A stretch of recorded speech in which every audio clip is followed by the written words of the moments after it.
Hey guys, I'm Dobby, and joined by me is my co-host Alan, and welcome to the first episode of our show, Taking the Charge.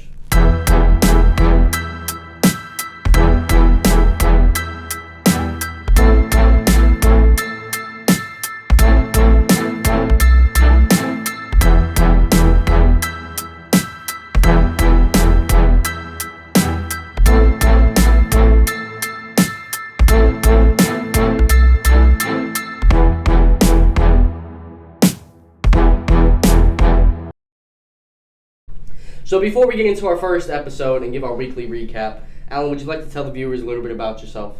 How y'all doing? My name's Alan. I'm from Sebastian, Florida. Next to Failsmere City. I'm a college athlete, played some sports in high school, and I'm studying to get my business degree. I think you're selling yourself a little bit short here, Alan, but that's another discussion for another day. So let's get right into it, and let's give our weekly recap. So just to set a little bit of a basis for the show, the content that we provide is from Saturday to Saturday, all the weekly NBA games. So please do keep in mind that this week we're recording on Saturday. This video is coming out on Sunday. So we do only have the scores up to Friday this week. But in the future, just keep in mind we're going to be recording it on Sunday. So we will have Saturday to Saturday as our block.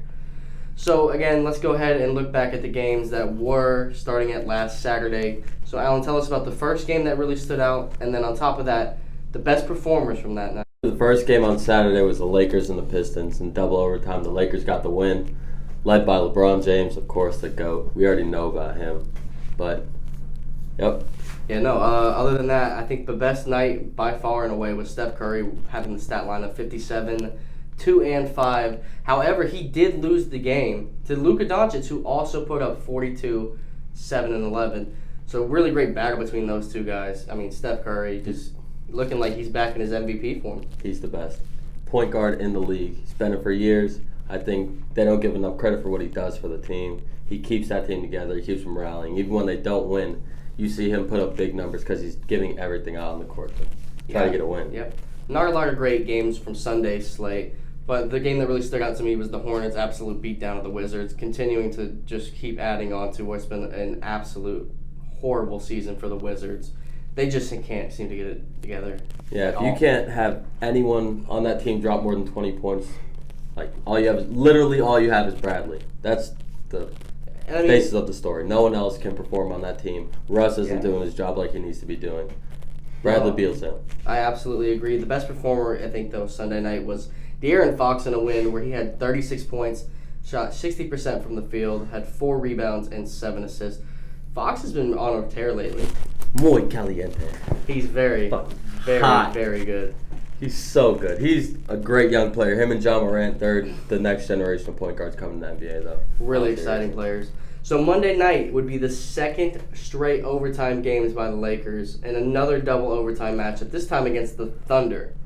And as well in that game, the best performer of that night would be LeBron James, who ended up with 28, 14, and 12 in a triple-double. But again, second straight overtime game by the Lakers. Just an awesome game to watch, honestly. When you have the best player on the court, though, at that time, like, he's a generational talent. When you have the best player, your team's going to rally behind him, and you're going to get the extra push you need to win because he's unguardable. Let's keep it real. He does too much on the court. If you double team him, you can pass it out, look for an open shot. No, he's just doing another game. I absolutely agree. I mean, we could rave about LeBron James the entire show, but let's get into Tuesday night's games. Even though he's not the GOAT. Let's make that clear. Oh, boy. Another debate for another time. Very hot take. But Tuesday, we had the Heat versus the Knicks. The Heat escaping with a 2-point win, 98-96. And again, Jimmy Butler getting it done. I do believe he had either a triple-double that game or the very next game. But putting it all together, the Heat are kind of getting healthy, still without Dragic right now. But a really good game that night, I feel like. Jeremy Grant, however, though, was the best performance of the night with 32, 5, and 4.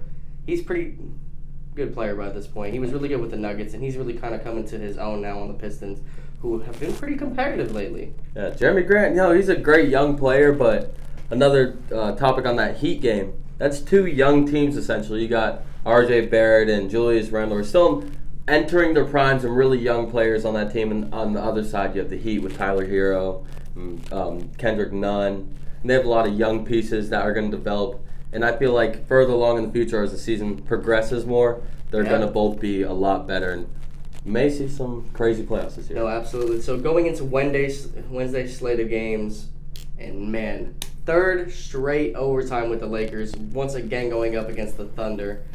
And hell, again, LeBron James and company. You getting can't it talk done. enough about LeBron James. And how unprecedented is it for a team to not only win 3 straight, but to play 3 straight overtime games? And 2 of those being double overtime. Yeah, no, that's got to take a toll on you. I mean, yeah, I'm sure you've That's experienced it. Extra. Too much work. You're so sore after the game, but these professional athletes nowadays, they've spent so much money on recovery and just their health and well-being. That's why I think we're going to see a lot of people play into their older years. Yeah, no, and how about the top performance of that night? Zach LaVine with 46, 7, and 4 on 17 of 25 shooting. It's unheard of. Like, again, I was originally born in Chicago, so I still will always have that, like, deep Chicago love. I'll always like the Bulls regardless of how good they are, bad they are, whatever. I'm glad to see Zach LaVine's finally starting to embrace his role as being the star on that team and getting the job he done. was definitely kind of getting into that groove last year, and he probably should have been an All-Star last year. Yeah. We'll get more into that later, though, as we talk about the All-Star game. But Thursday on this hand, again, not too many really great games, but the Blazers versus the Sixers, definitely a pretty good one there. Blazers coming away with a 4-point win. Dame Dollar. It's Dame time, baby. Yeah, no, we already know about Logan. Clutch Lillard. stops, clutch shots. He's unguardable. Let's keep it real. Absolutely. But Curry, again, the top performer of that night with 48 and 5. Just an absolute tear. How many threes did he have, Alan? 10 threes on top of that. That's just unheard of. You don't see anyone else in the league hitting 10 threes. And he can do that any night. Any given night, he can go off and hit 10 threes. No, absolutely. And then Friday's games, last night's games, Pelicans-Mavericks was probably the most enticing matchup, I think, overall, too. You want to talk about great young cores. Pelicans and the Mavs, they got it. Luka, Zion. Brandon Ingram. And then you have some older vets, like Eric Bledsoe is now on the Pelicans, and George Hill. 2 great vets that can get the job done at the point guard position. Yeah, no, absolutely. And then the best game of that night, Nikola Vucevic, who doesn't get nearly enough credit as a player. Not at all. 42, 9, and 4 on an efficient 17 of 22 shooting.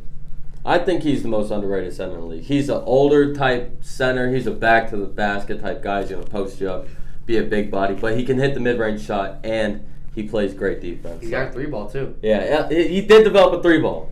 No, but it's not like Joel Embiid level, I'd say, or anything like that. But regardless, man, Vooch never getting enough credit he deserves. Definitely should be an All-Star this year. Without a doubt. So let's talk about some of the big game moments of the week. Obviously, to lead off, I mean, we've talked about them a lot so far this episode. The Lakers, 3 straight overtime wins. Absolutely great performances throughout the week from them in the big game moments. That's just unbelievable. I can't say enough about their team and how well they're kept together by that leader. And you also have a young leader who's going to move up, I believe, in Anthony Davis. So, I mean, can't say enough about them. No, absolutely. So go ahead and tell me about Giannis's missed game winner. What happened with that one? Your boy Giannis. 10 times out of 10, I'm giving him that ball. He's the best player on that team by far. Arguably one of the best players in the league on both sides of the ball. You give him that 10 times out of 10 and let him work.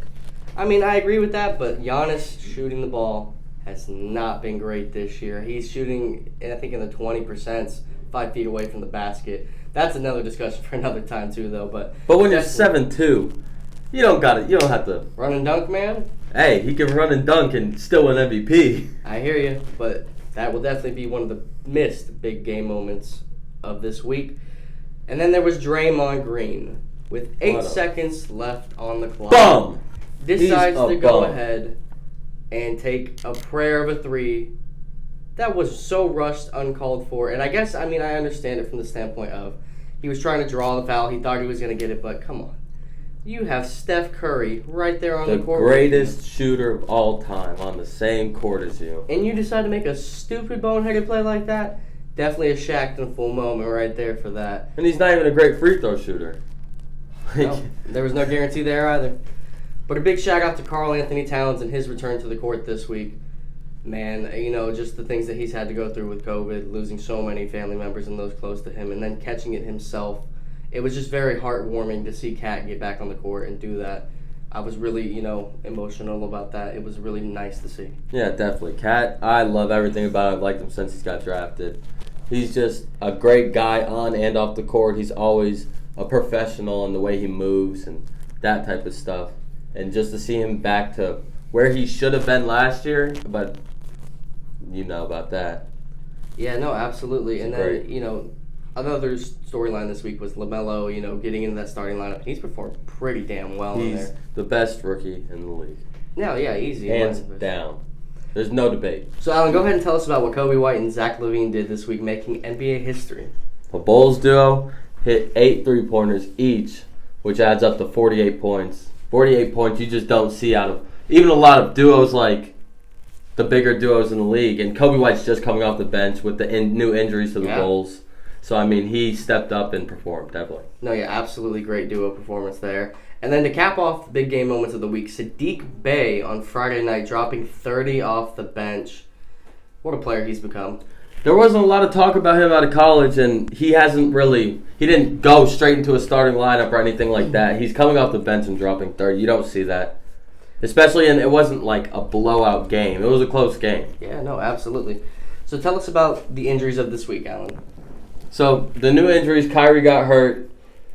Something in his ankle. No one knows when he's going to be back. You know how Kyrie's kind of like an ominous type character. Yeah, he does. Kyrie's all over the place this year. Flat earther. That's another conversation. But on top of that, you have 3 starting Bulls out. You have Otto Porter, Lauri Markkanen, and Wendell Carter, who are 3 great producers for the Bulls lineup and great additions really to any team. Oh, yeah, no, absolutely. And they're all young. They can get the job done, but they're out. Then you have Wiseman. He's also out. So let's go ahead and take a look at our weekly power rankings. Again, every week we will be updating this board, movers up and down the list. And we kind of came to a consensus as far as most of these teams. We're just going to, take a look at the teams that are up there in the highest range, and then some of them who are just kind of falling off. Number one, I feel like obviously at this point is Jazz. They've won 17 out of their last 18 games. Donovan Mitchell playing at an elite level right now. Spider. So this one's pretty surprising too. We added the Suns actually here at the number 3 spot. I just feel like overall their roster is really meshing together, and now they're winning games. Booker is really building upon what he did in the bubble last year. And as far as I'm concerned, they deserve to be the number 3 team in our power rankings this Definitely. Devin Booker, like you said, he's a good young player. He has a shot. He can drive. He's an ISO player. But I think really the unsung hero of that team is Chris Paul at the point guard spot. No, yeah, absolutely. So coming in at number 9 on our power rankings is the Warriors. And this might be a little bit surprise to some people to see them this high, considering they're really in the middle of the pack in the West and so forth. But I really believe Steph Curry has this team on the right track, and they're just firing on all cylinders at this point, and I think that they deserve to be in the top 10 as far as power rankings are concerned. Definitely. They're giving Steph more shots since there's a lot of injuries and stuff like that going on in the Warriors. The injury bug definitely hit them hard. Yeah, and he's carrying himself very well. And, yeah, he's dropping 42 and 57. You don't see that by any player in the league really like this anymore. Yeah. And it's great to see. I think he's a great leader, excellent for the team, and just can get the job done. Nets fans might be a little mad to find out that their team came in at 12th in our power rankings, if only just for the fact that KD hadn't played in a couple games, and they had a really up and down week this week. I feel like the teams that were ranked ahead of them just had much better weeks. And Kyrie Irving is out also, and he's a great scorer on their team right now. I like how they have James Harden, though, running more of the point guard and doing more of the distribute. Yeah, no, absolutely. Then the Heat this week moved back up to 15th in our power rankings. Really great week for the Heat. They won 4 straight games. Just great overall performances by them week in. But let's see if they can keep it up next week for sure. Yeah, they're a tough, gritty team, They will dive after every loose ball. They're a hard-working team. They're going to get scrappy and get the job done night in and night out. Yep, and at the bottom of our power rankings now, looking at it, is the Wizards. And, man, they just can't seem to do anything right. Free Bradley. Look, I want him to be free too. But the problem is does he want to be free? And it doesn't seem like he does. And that is our segue into the next topic, which is our weekly rumor mill. And trade rumors, there really isn't much buzz going on right now. We're not that close to the trade deadline yet. But man, Bradley Beal is the one that every team keeps trying to call about at this point, and he just doesn't want to move. The Wizards are in no position; they're not inclined to move him. You know what I mean? Yeah, Bradley Beal. I mean, look at his game. Between these last 2.5, 3 years, he's really stepped up to another level to try to keep the Wizards competitive. Really, by himself, barring the John Wall injuries and like that type of thing. But he's averaging. He's a scoring leader right now in the NBA. Yeah, I think 33, 34 points a game. He's the only person I think averaging over 30 right now. Yeah. No free agent signings or rumors that are really prominent this week either. And as well as G League news, the G League did start on the 9th of February. So make sure you catch those G League games. We're going to give more a little bit insight and in depth as we get further into the G League season. Yeah, little weekly updates and things like that to keep you guys interested in the G League. Because that's a big, I feel like that's a big type of association coming up because they can go straight out of high school into the G League and then straight into the NBA. I think it's just growing more and more every year. Yeah, no, absolutely. So let's talk about the All-Star game for a little bit. Now, this is a pretty big topic, I feel like, because a lot of people have voiced their opinions on whether or not this All-Star game should really even be played. And in my eyes, I don't know what Adam Silver's doing. You know, they did such a good job with the NBA bubble last year, and obviously they couldn't replicate that this year. But with all the issues that they've had this season with COVID, and to try to say that they want to force these players into the All-Star game, I mean, you even see LeBron James voicing his displeasure with it. I don't agree with that, and I think the only reason they could be doing this is literally just for money. I don't like the look. It's just not very good, and it's not very, smart and safe for these NBA players to be playing in this All-Star game. Yeah, I see where you're coming from, but I feel like the All-Star game, it's a tradition. We've had the All-Star game for 40-plus years, I believe. Something like that, yeah, no? I think Decades. somewhere around there, but decades. And this is the first year also with the Kobe Bryant MVP award, so I'd definitely like to see that started and moving up. Because they changed the name to the Kobe Bryant, the All-Star MVP. Yeah, no, I mean, I absolutely agree from that standpoint. I'm just thinking of the players' health and the safety with all of the issues they've had. It was similar to last year, and there weren't these cases of COVID happening all the time. Yeah, I'd be on board with it, but it's just that they haven't handled it very well this year so far, and I don't know how they're going to handle it for an All-Star game when you got players coming from all these different cities. But let's go ahead and give our starting fives from each conference for the All-Star game so far. Well, who's on your ballot, Alan? My West, I'm going to start West, go down the list East. And point guard, of course, you have to have him. Stephen Curry, the best point guard in the league in my opinion. He's unguardable. He can shoot from anywhere past half court consistently, hit the three, and things he does for his team. And he's a people's champ. At the 2 spot, I got Donovan Mitchell. We all know about him. He's a Spider. Best team in the league. Best player on the best team in the league. And it's great to see that team come back after last year with all the fallout through COVID they had. So, give him that to Donnie. Number 3, best player in the NBA, LeBron James. Unguardable. The way he leads his team, it's just unbelievable in what he's doing. Christian Wood at the 4. A lot of people might debate that, but I think he's a great young player, great numbers this season, and on an okay team. But at the 5, who else but the Joker? Can't beat him. He does everything. He's the best center in the league. He can't be guarded. He plays great defense. Sometimes, I will say. Interior, it's a little shaky, but for the most part, with that Nuggets team, he leads them. I think he's the leader, and he's the best player on that team. What about you, Colin? Well, for my Western All-Star team so far, my vote is kind of similar to yours. In my front court, I do have Jokic, LeBron, Christian Wood as well, who hadn't gotten enough recognition, and he's kind of getting it this year. Absolutely deserves to be an All-Star. The only spot that I really differ from you comes with the guards. Obviously, we both have Stephen Curry. He's been the best point guard in the West. I think that's easy enough to say. But I do have Luka Doncic over Donovan Mitchell, if only because we're talking about individual players and their performances this year. And while Spida has been going absolutely crazy, I just believe Doncic is just on another level right now. I think he should be getting even more consideration for MVP. I see where you're coming from there, but I think being the best player on the best team, and it's really just, for the most part, a popularity contest.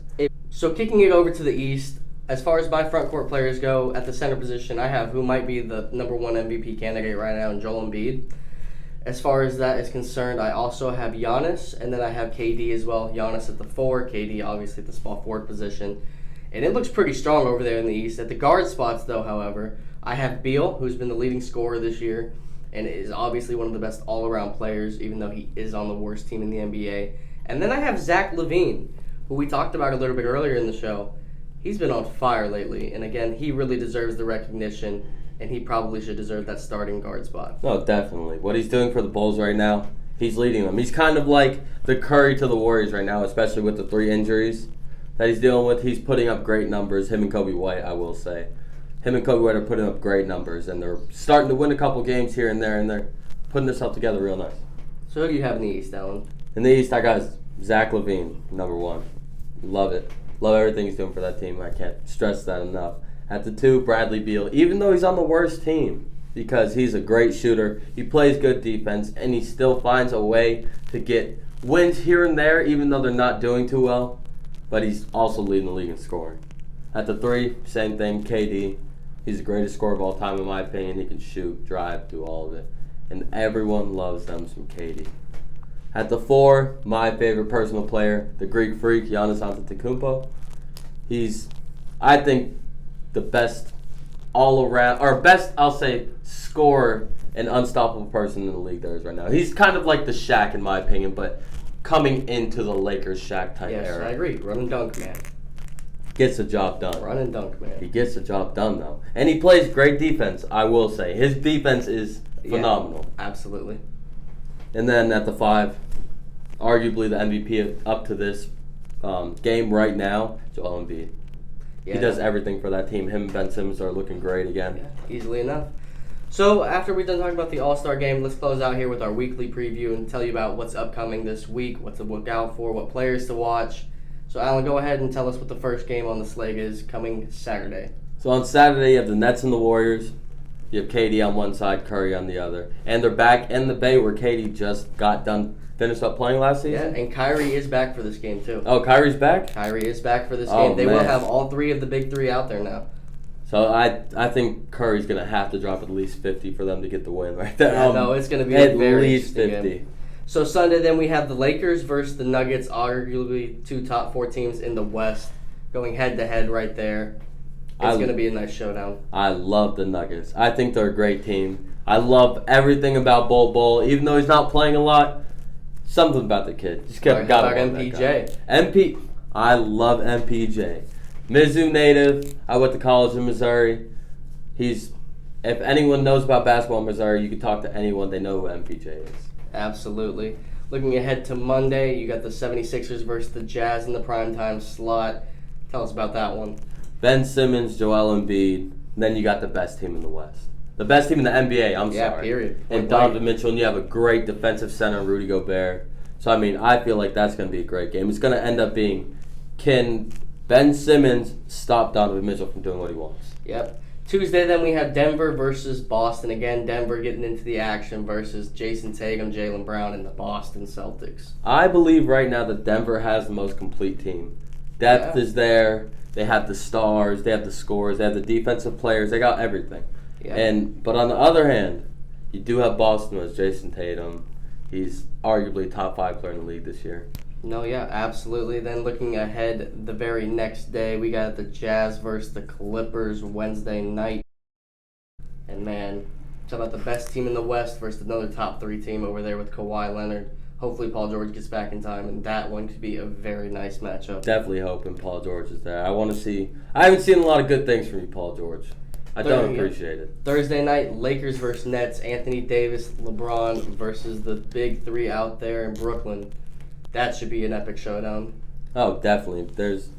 It's the Nets against the best player in the league, Anthony Davis, and a great bench. I will say I'd probably give the edge to the Lakers in that one. I will give the edge to the Lakers because of LeBron James and Anthony Davis and 2 of the arguably top 5 players in the NBA on the same team. Yeah, absolutely. And then looking ahead to Friday, we have the Suns versus the Pelicans. Now, this might not be, the biggest name matchup, the Suns versus the Pelicans, but 2 very exciting teams. Very exciting. Are really young. The Pelicans are the youngest team in the NBA. Their average age is like under 25 or something. Yeah, which is crazy. Mm-hmm. But And then you got up against the Suns, who again are an up-and-coming team who was building off of a lot of success late last year. definitely in the bubble, they were going crazy. And Saturday, I will personally be 100% tuned in because it features my team, the Heat, versus the Lakers in a finals rematch. I'm just hoping the Heat can pull it together and get their whole team ready in time because they just have not looked complete this entire year. I don't see them beating the Lakers. I'm sorry to say it, Yeah. but with LeBron again, you can't say enough about him. You can't say enough about Anthony Davis. And the thing about the Lakers, they have a lot of great role players. Everyone knows the role on that team, and they get the job done. But the Heat are a good team. They're great defensively, nitty-gritty, they're tough. Like I said earlier, they're going to be diving on the loose balls. So you never know. Yeah, some players to watch this week. Definitely keep an eye on LaMelo Ball, Stephen Curry, Julius Randle, Vucevic, and Cat. Mainly because LaMelo Ball, again, he's in the starting lineup. I just want to see his continued growth. He's leading all rookies in every stat category there is. He may become an all-star. I don't know about maybe. this year, but he has all-star potential. He will be an all-star. Yeah, no, but he could, depending on what happens with these next month or when does all-star voting start? It's started already. Oh, okay. When is it? But I get what you're but saying. But like, he has time. He does have if time. If he puts up a couple 50, 40-point nights, you never know. I just feel like I don't think he's cracking the starting lineup. It's not very likely as a rookie to make the All-Star game. Yeah. He kind of have to be established. Stephen Curry looking up to keep his flamethrower streak going at this point. Julius Randle, he's someone that doesn't get enough national buzz either. It's because the Knicks are trash. Yeah, this is true. But they're pretty good this year. I'm not going to lie. Still hate him. Justin, that's for you. But absolutely, Julius Randle, he's been very great this season. I like to see him keep up his performances. Definitely. But you know who's, I believe, has been better than Julius Randle? Nikola Vucevic. And he's another player to watch out for this week. Your next player to watch. Absolutely. Vucevic coming off of that game that he had Friday night. Unbelievable. I'm and he's looking putting to up see it. over 20 points a night on an okay team. They're in the playoffs. So, I mean, they can't be too bad. And more best wishes to Karl Anthony Towns. I'd like to see what he can do with the Timberwolves. See if he can get them back on the right track. Love it. I want to see him become more dominant player at this point to really take charge. Yeah, I think he needs to become their leader and like how Anthony Davis became for the Pelicans and stuff like things like that. Or Joel Embiid. I feel like if he takes on more of that role, then you'll start seeing the Timberwolves move up. A couple teams to watch this week. Alan, tell us about a couple teams that we might want to keep our eye on this First, the Heat. They have a primetime game with the Lakers, and you never know. They're all professionals at the end of the day. You never know who can win that night. And they're looking good. They're trending up. They're on a little win streak right now. Yeah. So, I mean, you have to watch out for them. Next, we got the Jazz. They're the best team in the NBA. They have two great stars on their team, I will say, and Donovan Mitchell and Rudy Gobert. But they have a lot of good role players, too. So, next on top of that is we got the Warriors. Obviously, everyone knows why. Stephen Curry. He's out there 1-on-5, making things happen, still trying to get wins. Yeah, I feel like if we haven't talked about LeBron enough, we've definitely talked about Stephen Curry. Yeah, no, but you just got to love the guy. Who doesn't like Stephen Curry? You got to be a very, very miserable person to hate Stephen He must Curry. hate life. Another team to watch on top of that all is the Hornets. Again, LaMelo Ball in the starting lineup. They've become a real fun team to watch. Especially with Scary Terry, too. Terry Rozier. Terry Rozier is really like that. Mm-hmm. A lot of other good young pieces on that team as well. You have Miles Bridges. Devontae Graham. Crazy. Absolutely. And our final team to watch this week is the Pelicans after Zion and his performance Friday night where he shot an efficient 14 of 15 from the field, 36 points. Man, if he can really keep taking charge, he's rolling it out and become the player we all expect him to be at this point. He could be that generational player. And that could be a team, especially because they got a lot of great pieces around. A lot of great pieces. A lot of young players, but a couple crafty, older vets, but that still get the job done scoring. And Eric Bledsoe's defense, I think, is great. Yep. So definitely expect a lot of close and very interesting games. There's a couple, I feel like... Oh, we cannot forget about Brandon Ingram, though. I cannot say enough about him. He's a great player. He's a young KD. He has the build. He can shoot. He can drive. No, absolutely. And again, expect a lot of nice, fun, close games this week. Really good battles and matchups. But again, just keep in mind, not every night has a full, good slate of games. A lot of really bad matchups this week, too. But I expect Steph Curry to keep it going, the Heat to fall off, and so forth. The Lakers to keep on rolling as well. And the Jazz be the Jazz. And the Jazz just keep rolling ahead as the number one team. Alan, what do you expect from this week? I'm expecting the Hornets to get. I think the Hornets will win 3 games this week. They're looking good. LaMelo's in the starting lineup. He's doing everything right now. He's passing the ball well, shooting well. He shot this past week. He shot 6 for 8 in a game, making 6 threes. Yeah, no, that's pretty efficient. That's unbelievably efficient for a rookie too. Yeah, So I'm excited to watch a lot of their games this week. The Warriors with Curry. Curry's going to get the job done for them. Whether they can play defense and do everything else, that's up to them. But I will definitely tap in to see Curry. The Heat, they're looking all right. They're a young team, though, but they have time. Yeah, no, absolutely. Again, thank you all for tuning in. That's going to wrap up our show from me and my partner here, Alan Glanville. Make sure you guys comment, like, and subscribe. Leave your thoughts down below and let us know what you think on this past week's games and the ones that are coming up this week. Again, thank you all for tuning in. I'm Dobby, this is Alan, and this has been Taking the Charge.